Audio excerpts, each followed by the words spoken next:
Und da gibt es den Spruch, 2 Wege boten sich mir da und ich nahm den, der am wenigsten betreten war. Den schicke ich immer voraus, wenn ich so vor einer Wahl stehe. Und gerade im Business, aber auch im privaten Bereich natürlich, aber ich bin ja dann im Business tätig, da kann ich nur anraten, sich den Spruch zu verinnerlichen und sagen, Mensch, warum tun denn alle immer das, was alle schon machen? Und wundern sich dann, dass nichts bei rumkommt.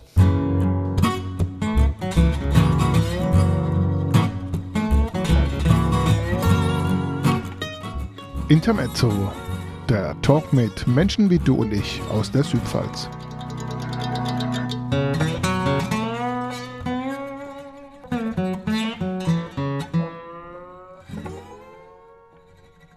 Hallo und herzlich willkommen zum heutigen Podcast Intermezzo der Südpfalz Talk. Ich bin Jürgen Schaaf und bin jetzt hier in Weingarten bei Klaus Schick. Wir sitzen hier an einem wunderschönen Tisch mit Sonnenschein draußen bei einer Tasse Kaffee. Hallo Klaus. Hallo Jürgen, schön, dass du da bist. Schön, dass ich hier sein darf. Ich habe mal wieder so einen kleinen Fragekatalog mitgebracht und steige jetzt direkt mal ein mit A wie Aussehen. Was ziehst du denn gerne an? Worin fühlst du dich wohl? Oder gibt es da unterschiedliche Gelegenheiten, wo du dich vielleicht in unterschiedlichster Form kleidest sozusagen? A wie Aussehen. Ja, schön, dass du fragst. Es ist tatsächlich anlassbedingt. Das geht von total schick für Galaabende. Klaus Schick ist schick unterwegs. Zum Beispiel, genau, hier der Name Programm. Und wir gehen ja auch gerne tanzen, meine Frau und ich. Und da soll es dann und darf es dann gerne mal schick sein. Und ansonsten ist ja heute auch im Businessbereich gerne Casual angesagt. Das meiste, was im Kleiderschrank hängt, ist Casual. Aber zu Hause dann auch gerne mal die kurze Hose. Und es hält mich gerne nach der Aussage, wer im Jogginganzug das Haus verlässt, der hat den Sinn seines Lebens verloren oder so ähnlich, was mal Lagerfeld gesagt hat. Daran halte ich mich. Ja, gibt es ja heiße Diskussionen drüber, immer noch im Netz zu lesen. Ja, okay, die Kleidung also angepasst an den Event bzw. an die Notwendigkeit. Was ja eine wunderbare Überleitung ist zum nächsten Buchstaben, nämlich B wie Beruf oder vielleicht sogar Berufung. Was machst du denn beruflich? Also angefangen habe ich im Handwerk, ganz klassisch, eine Lehre, eine Ausbildung. Damals 1981 beim Handwerksbetrieb, bin ich heute noch stolz drauf. Was hast du gemacht? Elektrotechnik. Okay. Und war begeistert, habe damals den Beruf sehr gerne gemacht. Bin dann zu der Bundeswehr, klassisch, konnte mich dort durch eine Verpflichtung 4 Jahre weiterbilden und bin dann danach ganz unverhofft, aber dennoch gerne zum BMW Automobilverkauf bei meinem Bruder gekommen. Da war ich dann 15 Jahre und es hat auch riesig viel Spaß gemacht, aber irgendwann kam dann die Frage, willst du nicht noch was selbst in die Hand nehmen?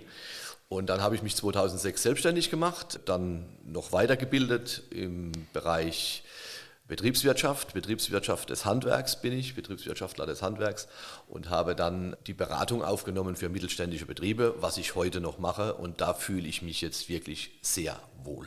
Und was ist so dein Bereich jetzt hier in der Südpfalz oder Landkreis Germersheim oder wie? Anfänglich war ich noch bundesweit unterwegs, bin sehr viel gereist. Das hat sich jetzt inzwischen hier regional etwas eingegrenzt. Mein Schwerpunkt liegt in der Unternehmensnachfolge, aber auch im Bereich Verbesserung der Abläufe, Betriebe. Und was ich jetzt noch für den Bundesverband Mittelständische Wirtschaft mache, das ist die Bereiche Netzwerk. Das heißt, ich verbinde und die Betriebsinhaberinnen und Inhaber hier regional, speziell im Kreis Germersheim, Südpfalz, miteinander. Und das macht riesig viel Spaß. Da gibt es dann verschiedene Veranstaltungen oder wie stelle ich mir das vor? Genau, wir machen hier so jeden Monat eine Veranstaltung, so 10 im Jahr. Netzwerkveranstaltungen, aber auch mit Themen belegt. Manchmal sind es politische Themen, manchmal geht es aber auch um fachliche Themen, wie aktuell zum Beispiel Fachkräftemangel oder die Digitalisierung. Aber auch ein großes Thema ist die Entbürokratisierung. Das ist ja nicht schlecht, ne? So eine Entbürokratisierung. Genau. C wie Charakter.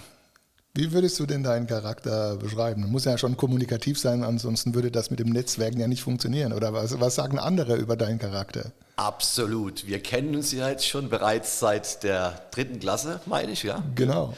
Und vielleicht hat man es damals schon gemerkt, ich war schon immer gerne kommunikativ und wo Menschen zusammenstehen, da bin ich gerne mittendrin dabei.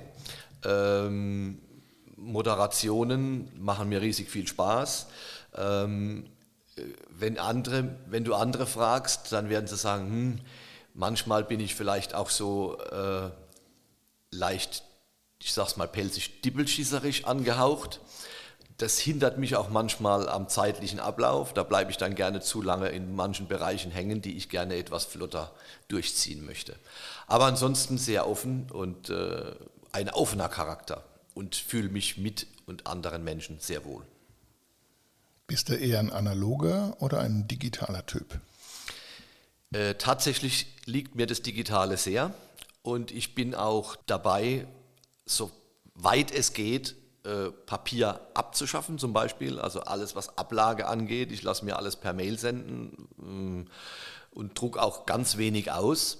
Bin auch sehr viel digital unterwegs. Meine ganzen CRM-Systeme, mit denen ich zusammenarbeite, da hinterlege ich alles. Also ich komme ohne mein Tablet fast nicht mehr aus. Dann ist aber auch wichtig, dass immer Strom da ist, beziehungsweise dass das Tablet geladen ist. Genau, Strom da und eine gute Datensicherung auf jeden Fall, ja. Wie ist es mit dem Buch? Nimmst du das dann lieber in die Hand oder liest du das dann eher digital? Aber wir kommen ja später noch zum Thema Literatur und Buch und so. Aber da ist es ja auch immer sehr unterschiedlich, ob man dann eher was haptisch in die Hand nimmt oder ob man es dann doch eher digital vor Augen hat. Ich habe meiner Frau an Weihnachten einen Tolino geschenkt. Und die verschlingt Bücher und ich bin genau das Gegenteil. Also ich lese natürlich gerne aktuelle Artikel, Wirtschaftsberichte, ganz klar. Bücher, auch wenn es um bestimmte Themen geht, die mich interessieren, auch wieder zum Beispiel Thema Mittelstand und Wirtschaft. Ansonsten Romane oder sonstige Bücher eher nicht. Da bin ich dann lieber in meinem Garten oder höre mal lieber Musik. Und Kochbücher auch nicht? Durch das, dass meine Frau jetzt einen Fulltime-Job hat, haben wir uns das Kochen aufgeteilt. Also wir kochen gerne zusammen abends und da schaue ich mir schon doch gerne mal auch Rezepte an, ja.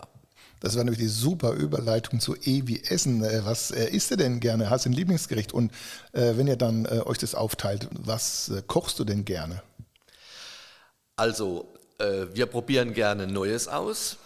Wir hatten letztes Jahr auch mal eine Phase, wo wir gesagt haben, hier muss man ein paar Kilo abspecken, hier gerade wenn es in den Winter reingeht, weil man ja dann weiß, an Weihnachten, da schmeckt es immer lecker, da gibt es die süßen Sachen und dann sollte man gewappnet sein. Dann probieren wir gerne aus. Ansonsten halten wir uns saisonal und regional. Wir haben zum Beispiel jetzt seit Ostern mindestens 2, manchmal 3-mal die Woche Spargel gegessen. Meine Frau kommt ja auch aus Dudenhofen, Spargelland. Und die Lieblingsgerichte, bei uns gibt es sehr viele Gerichte ohne Fleisch, aber wir essen auch mal gerne ein Stück Fleisch. Aber wenn es Fleisch, dann soll es ein gutes Stück Fleisch sein. F wie Filmtipp. Gibt es einen Film, wo du sagst, den habe ich mal gesehen, der ist super, den kann ich euch nur empfehlen? Ja, also Fernsehen ist bei mir ganz selten. Wir würden gerne mal wieder öfter ins Kino gehen. Da muss ich sagen, da fehlt oft der Dreh dazu. Hinterher sagt man dann, den Film hätte man sich vielleicht auch mal im Kino wieder anschauen können, gute Atmosphäre. Der letzte gute Film, den ich gesehen habe im Kino, war der über Freddie Mercury. Der war sehr spannend, sehr gut. Ansonsten schaue ich mir gerne auch mal ältere Filme an. Früher war mein Lieblingsfilm Ein Offizier, ein Gentleman. Richard Gere. Genau, das waren auch so die ersten Kinogänge. Ja, aber so jetzt speziell gibt es keinen Lieblingsfilm. Ein Lieblingsgenre? Also so Musikfilm oder eher Science Fiction oder? Ja, wenn, dann mal ein Krimi oder so Agenten, Spionagefilme. Das sind so die, wo es dann die ganze Zeit Spannung aufgebaut wird und am Schluss dann was ganz anderes rauskommt, was die meisten gedacht haben. Das ist dann so meins, ja, wenn ich dann mal schaue. Ja, das ist auch wichtig, denke ich, dass die ganze Zeit Spannung ist, und ansonsten wird es ja langweilig. Geh wie die Gretchenfrage. Bei Faust heißt es immer so schön, wie hältst du es mit der Religion? Hat Religion, Kirche eine Bedeutung oder eine Notwendigkeit für dich? Nun, ich bin vor 20 Jahren bin ich mal interviewt worden von dem Kirchenboten. Und dann habe ich schon gesagt, die Kirche müsste mehr Werbung für sich machen. Da gibt es noch den schönen Artikel, den ich oben bei meinen Unterlagen habe. Und da stehe ich heute noch zu. Ich bin ein gläubiger Mensch, auch wenn ich nicht jeden Sonntag in die Kirche gehe. Die Kirche müsste noch mehr tun, um auf sich aufmerksam zu machen. Und die Kirche ist meines Erachtens in bestimmten Bereichen wichtig. Viele wissen gar nicht, in welchen Bereichen die Kirche unterwegs ist. Und das ist nach wie vor meine Meinung, das müsste noch mehr in den Vordergrund kommen. Gibt es irgendwas, wo du sagst, da müsste man eher mal noch ein Angebot machen in die eine oder andere Richtung, damit einfach Kirche mal wieder stärker in den Blick kommt? Ich habe das Gefühl, zu meiner Kinder- und Jugendzeit war gerade für Kinder und Jugend das Angebot größer, oder vielleicht auch andersrum gesagt, unsere Eltern haben es mehr genutzt, uns dorthin geschickt, uns darauf aufmerksam gemacht, was vielleicht heute gar nicht mehr so im Vordergrund steht. Es gab ja auch nicht viel anderes. Wir waren im Ort ja auch mehr oder weniger gebunden, oder wir waren froh, dass es im Ort Möglichkeiten gab, und die wurden ausgelebt, die haben wir selbst mitgestaltet und ausgebaut. Das hat auch uns geprägt, und ich denke, das würde unseren Kindern und Jugendlichen heute noch gut tun, dass sie sich da selbst auch ein bisschen entfalten können. Da könnte die Kirche noch ein bisschen mehr tun. So Räumlichkeiten schaffen auch, dass die sich entsprechend wohlfühlen. Und gut, die Frage ist natürlich, es gibt so viele Angebote inzwischen, seitens der Vereine, die haben ja auch ein Nachwuchsproblem, da steht man ja wahrscheinlich auch in Konkurrenz, ne, zueinander. Oder Musikverein zum Beispiel. Ja, ich weiß nicht, ob es eine Konkurrenz ist. Ich denke, jeder Verein, jede Gruppierung hat seine Berechtigung. Der eine liebt mehr das Sportangebot, der andere lieber das Musikangebot, kulturelle Angebote und so weiter. Tatsächlich denke ich, dass die Chance und die Möglichkeiten für solche Gruppierungen, gerade was jetzt von der Kirche angeboten werden kann, leider zu wenig genutzt werden. Vielleicht auch zu wenig Angebote mittlerweile da sind, weil auch die Ehrenamtlichen fehlen, die das Angebot erbringen oder aufbauen oder die Ideen mitbringen. Das war vielleicht zu meiner Jugendzeit noch anders. Ja, nehmen wir mal mit. H wie hügelige Momente ist ja ein dänisches Wort, hügelig, für angenehm, schön, nett, gut, sich wohlfühlen. Was war denn so ein hügeliger Moment in deinem Leben? Oder was macht das Leben lebenswert für dich? Also das Leben lebenswert ist natürlich, und mein Rückhalt, mein Fundament ist meine Familie, die ich über alles liebe, und bin auch froh heute, dass ich damals meine Frau kennengelernt habe und den Schritt gegangen bin. Sie hat 2 wundervolle Kinder mit in die Ehe gebracht. Wir haben jetzt noch ein gemeinsames Kind. Wir sind die typische Patchwork-Familie. Bin auch wahnsinnig stolz drauf. Und das gibt mir das Gefühl der Geborgenheit, Liebe, Heimat. Wir können über alles reden. Also das ist schon so im privaten Bereich ein warmherzliches Gefühl. Ja, damals, hast du gerade gesagt, es ist wieder eine Überleitung zum nächsten Punkt, nämlich J wie jung und ich brauchte das Geld.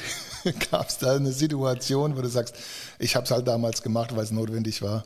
Also nicht unbedingt, weil ich Geld dafür bekommen habe, aber wie gesagt, jung und ich brauchte das Geld? Also du meinst jetzt im jugendlichen Alter. Gut, wir haben ja damals nicht viel gegen Geld gemacht. Da war irgendwo alles ehrenamtlich, was auch heute ja noch in manchen Bereichen so ist, aber vieles wird ja heute entgeltlich entlohnt. Da fällt mir jetzt gar nichts zu ein, so mit jung und brauchte das Geld. Keine Jugendsünden. Keine, die ich jetzt hier am Mikrofon erzählen möchte. Alles klar, dann machen wir doch gleich weiter mit Kavi, König von Deutschland. Wenn du heute zum König von Deutschland ernannt werden würdest, was würdest du tun, was würdest du ändern? Das ist eine große Frage, die gar nicht so leicht zu beantworten ist. Man denkt ja immer so, ach, wenn ich da jetzt an dieser Position wäre oder da oben wäre, ich würde vieles anders machen, und wenn man dann an der Position ist, dann muss man erstmal nachdenken. Also wenn ich die Entscheidungskraft hätte, dann würde ich schon versuchen, die Tradition in unserem Land ein wenig zu wahren. Tradition in welcher Form oder wie meinst du das?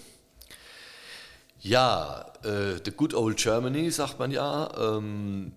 Traditionen, man kennt uns für Pünktlichkeit, Genauigkeit, deutsche Wertarbeit, made in Germany. Das kommt meines Erachtens aktuell viel zu kurz. Ich arbeite ja täglich mit mittelständischen Betrieben zusammen. Die größere Betriebe sind mit 500 und 1000 Mitarbeitern, aber auch kleine Betriebe mit 10 und weniger Mitarbeitern. Und in allen Bereichen tut sich Unmut kund. Die größeren Betriebe überlegen sogar, im Ausland zu investieren. Und da, denke ich, sollte Einhalt geboten werden. Das liegt mir persönlich, weil mir der Mittelstand in Deutschland oder auch jetzt speziell hier in der Region sehr am Herzen liegt. Ja. Liegt mir das auf der Nadel sozusagen. Und dann würdest du was tun als König von Deutschland, wenn du könntest? Ja, genau diese Mittelschicht mehr stärken. Ich finde, die kommt im Moment zu kurz. Im Koalitionsvertrag steht zwar vieles darüber drin, aber leider wird es nicht umgesetzt. Es fehlt letztendlich immer am Umsetzungswillen. Und das wäre so meine Bitte oder mein erstes Wirken, zu schauen, wo kann ich dem Mittelstand den Rücken stärken, die Fahne oben halten, die arbeiten Tag und Nacht, Wochenende, damit der deutschen Regierung oder dem deutschen Volk gut geht, die seltensten Entlassungen und Fachkräfteabbau oder Arbeitskräfteabbau ist im Mittelstand. Also die Arbeitskräfte sind oft sicherer wie in großen Konzernen, die da schnell mal aussieben, und da würde ich ansetzen und würde sagen, okay, das wäre ein großes Wirken, ja. Danke für den Überblick. Okay, als nächstes hätte ich jetzt L wie Literatur auf meiner Liste stehen, aber Literatur und Bücher hatten wir ja schon. Kochbücher waren es, deswegen springe ich jetzt einfach mal weiter in den Punkt. M wie Musik. Musik hat ja schon eine Bedeutung für dich in deinem Leben. Absolut, schon sehr früh mit Melodika-Unterricht begonnen in der Schulzeit. M wie Melodika. M wie Melodika, genau. Und dann später natürlich Blasmusikinstrument gelernt, und das mache ich jetzt schon über 40 Jahre hier im örtlichen Verein. Macht riesig viel Spaß. So haben sich viele Freundschaften gebildet, und Musik spielt bei unserer ganzen Familie eine Rolle. Wir machen alle Musik, und von daher passt es auch sehr gut. Wir machen nicht nur gern Musik, wir hören auch gerne Musik, und ja. Hast du eine Lieblingsband oder eine Lieblingsgruppe außer der Weingartner Musikverein? Tatsächlich höre ich gerne Freddie Mercury und Queen.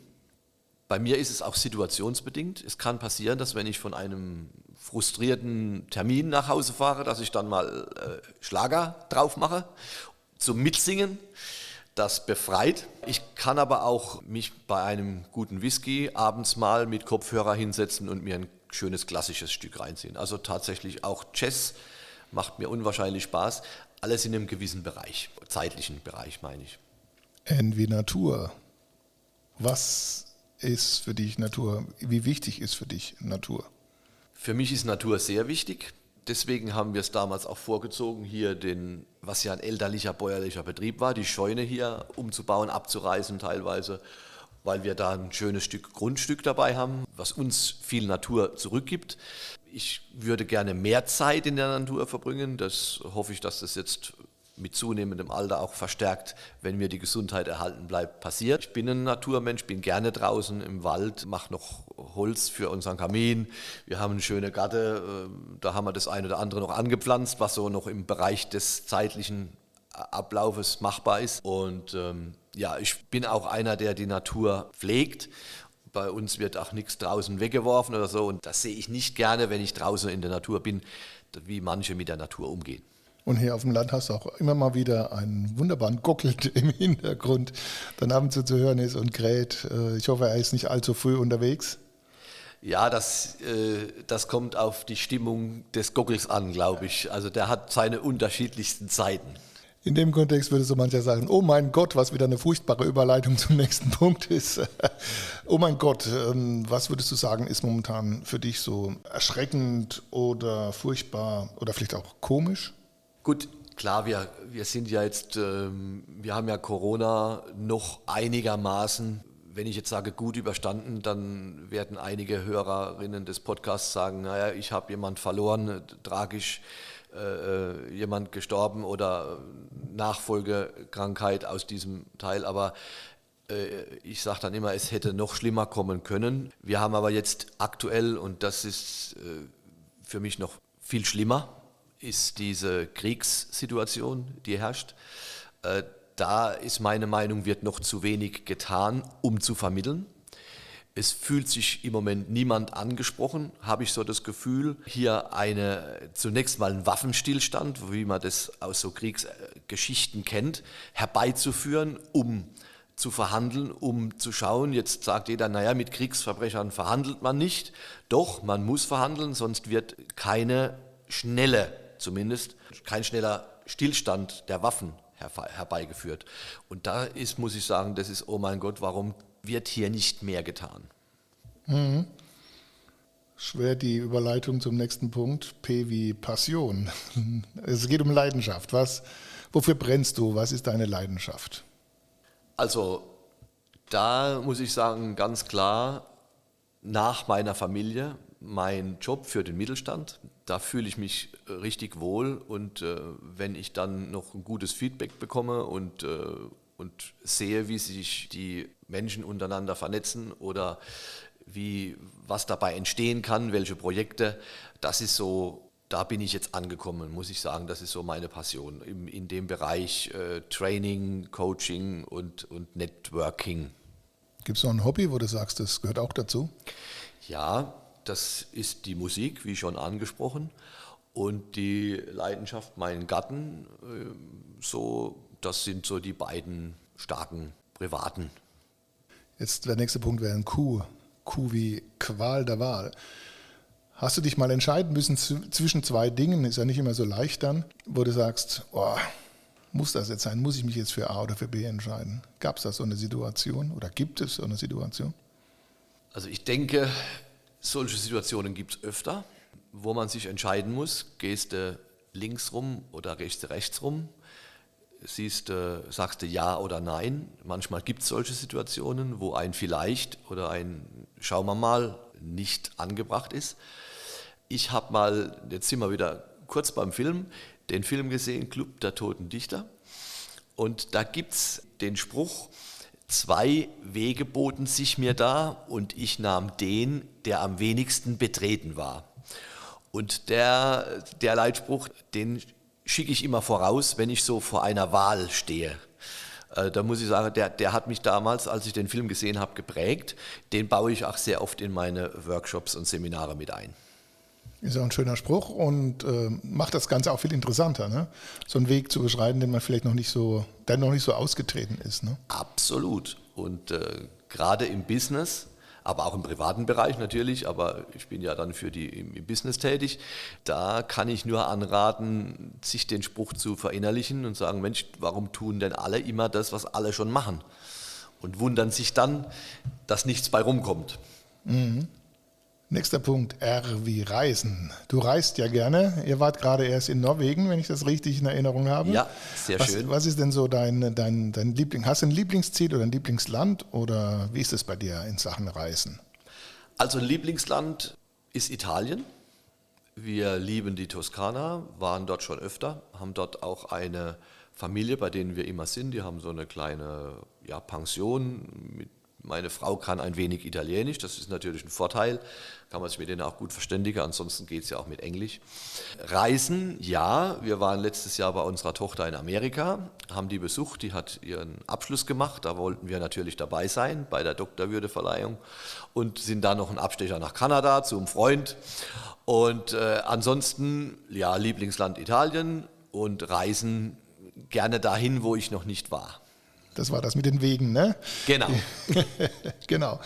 S wie Sport. Machst du Sport? Ist Sport für dich wichtig? Sport ist wichtig, kommt aber leider aktuell immer noch viel zu kurz.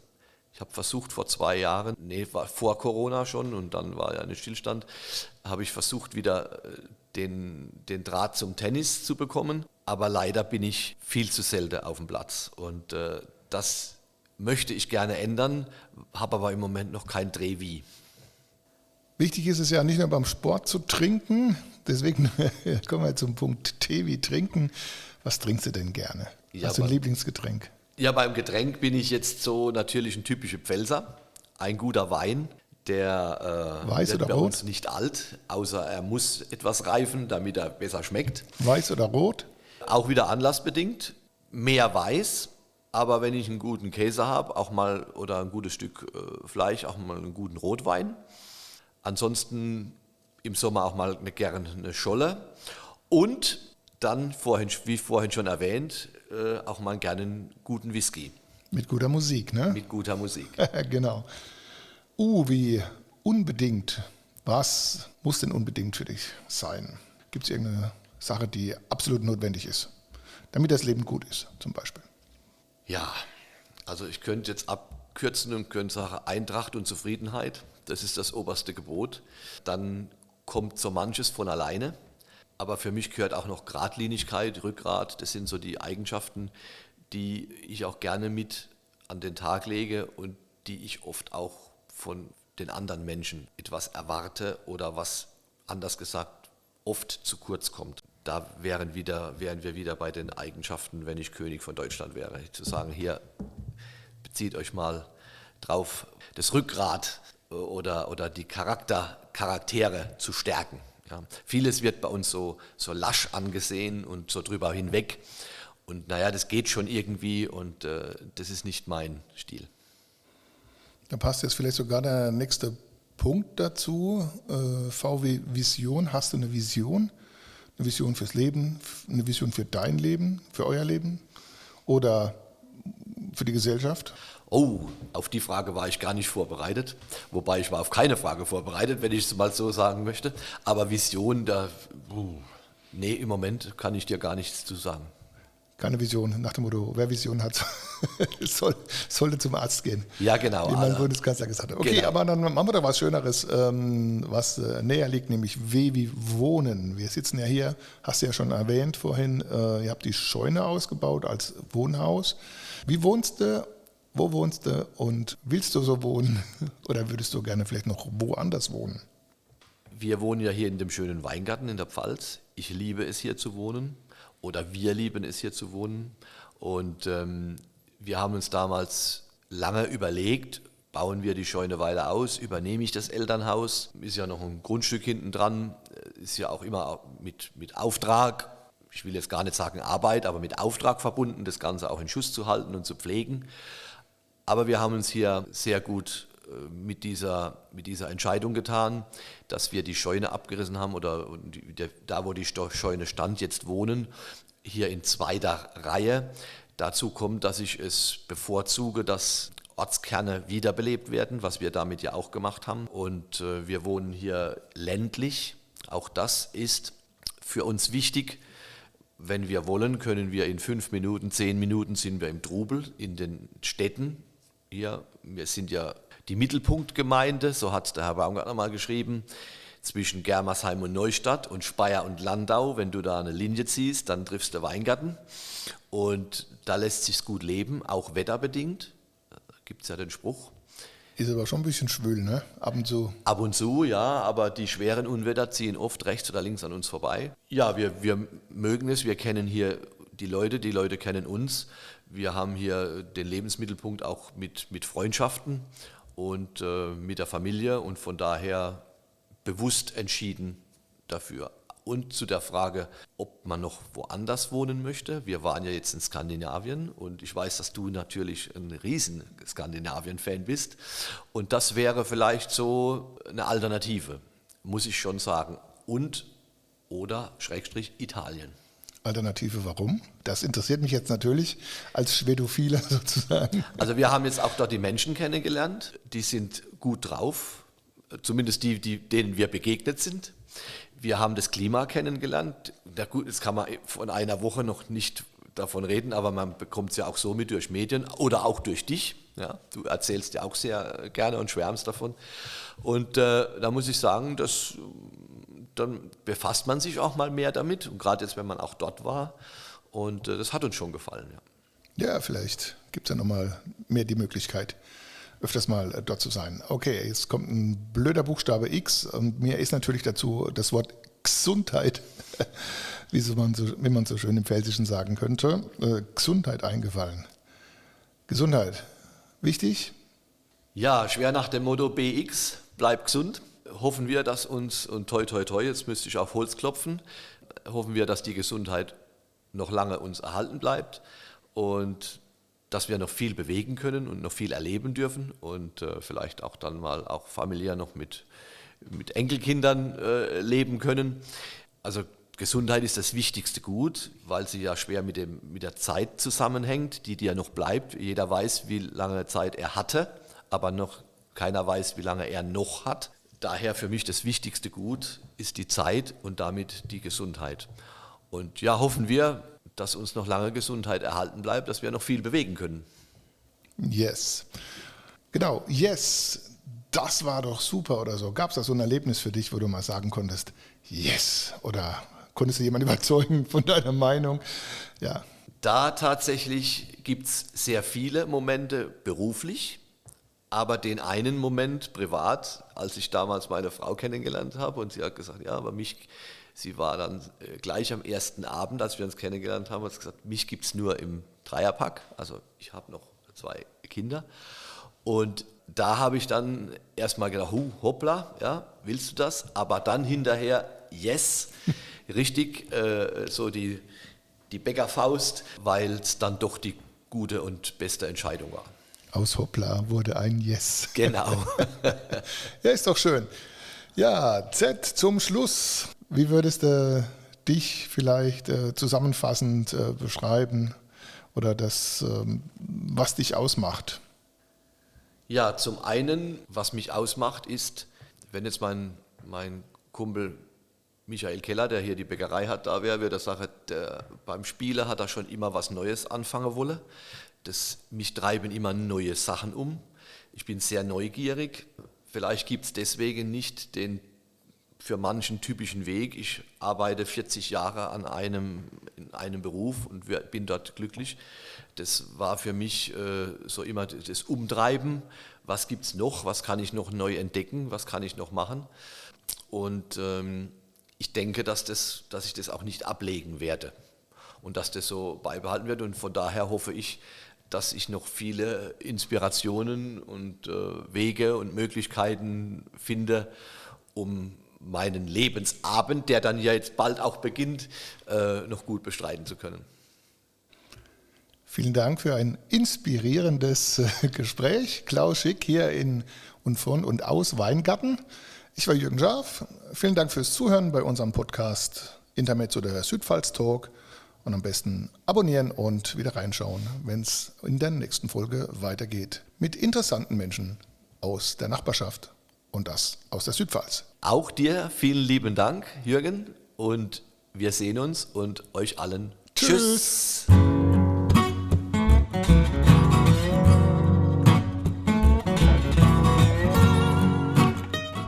Intermezzo, der Talk mit Menschen wie du und ich aus der Südpfalz.